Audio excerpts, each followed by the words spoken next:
L'histoire de Robert Pichon commence par un grand vide. En novembre 2007, ce retraité de 64 ans disparaît de son domicile de Moine-Moutier dans les Vosges. Pas de bagages, pas de message, pas la moindre trace de lutte. Pendant 2 ans, les enquêteurs piétinent. Pour tout le monde, Robert s'est volatilisé dans la forêt. Mais en 2019, tout bascule. Un couple de marginaux se présente à la gendarmerie et livre un récit glaçant. Ils affirment avoir tué Robert Pichon lors d'une dispute qui a dégénéré dans un vieux fournil isolé de Sainte-Hélène. Pour ne laisser aucune preuve, il explique avoir brûlé le corps dans l'âtre de la cheminée pendant plus de 10 heures, avant de jeter les cendres dans un canal. Pour justifier leur geste, la jeune femme du couple dénonce une tentative d'agression sexuelle de la part du retraité. C'est ce traumatisme qui aurait déclenché une violence incontrôlable. Pour ne laisser aucune preuve de ce qui s'est passé cette nuit-là, ils expliquent avoir brûlé le corps. C'est ici que l'enquête bascule dans l'irréel.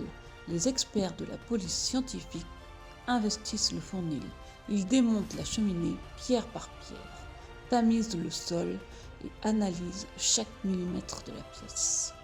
Le verdict est un choc. Il ne se trouve rien. Pas une goutte de graisse humaine, pas un fragment d'os, pas la moindre molécule d'ADN. La science est formelle. Pour réduire un homme en poussière totale, il faut une chaleur de crématorium près de 1000 degrés. Une température que cette vieille cheminée de campagne n'a jamais pu atteindre. Selon les experts, le récit du couple est physiquement impossible.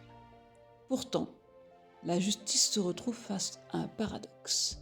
D'un côté, une impossibilité scientifique, de l'autre, des aveux détaillés et l'utilisation suspecte de la carte bleue de la victime par le couple. En 2013, la cour d'assises doit trancher. Selon vous, peut-on condamner pour meurtre sans la moindre preuve biologique ? Dites-le moi en commentaire. Le couple est condamné, la justice choisissant de privilégier leurs aveux au silence de la science. Robert Pichon est aujourd'hui officiellement mort aux yeux de la loi, mais le mystère reste entier.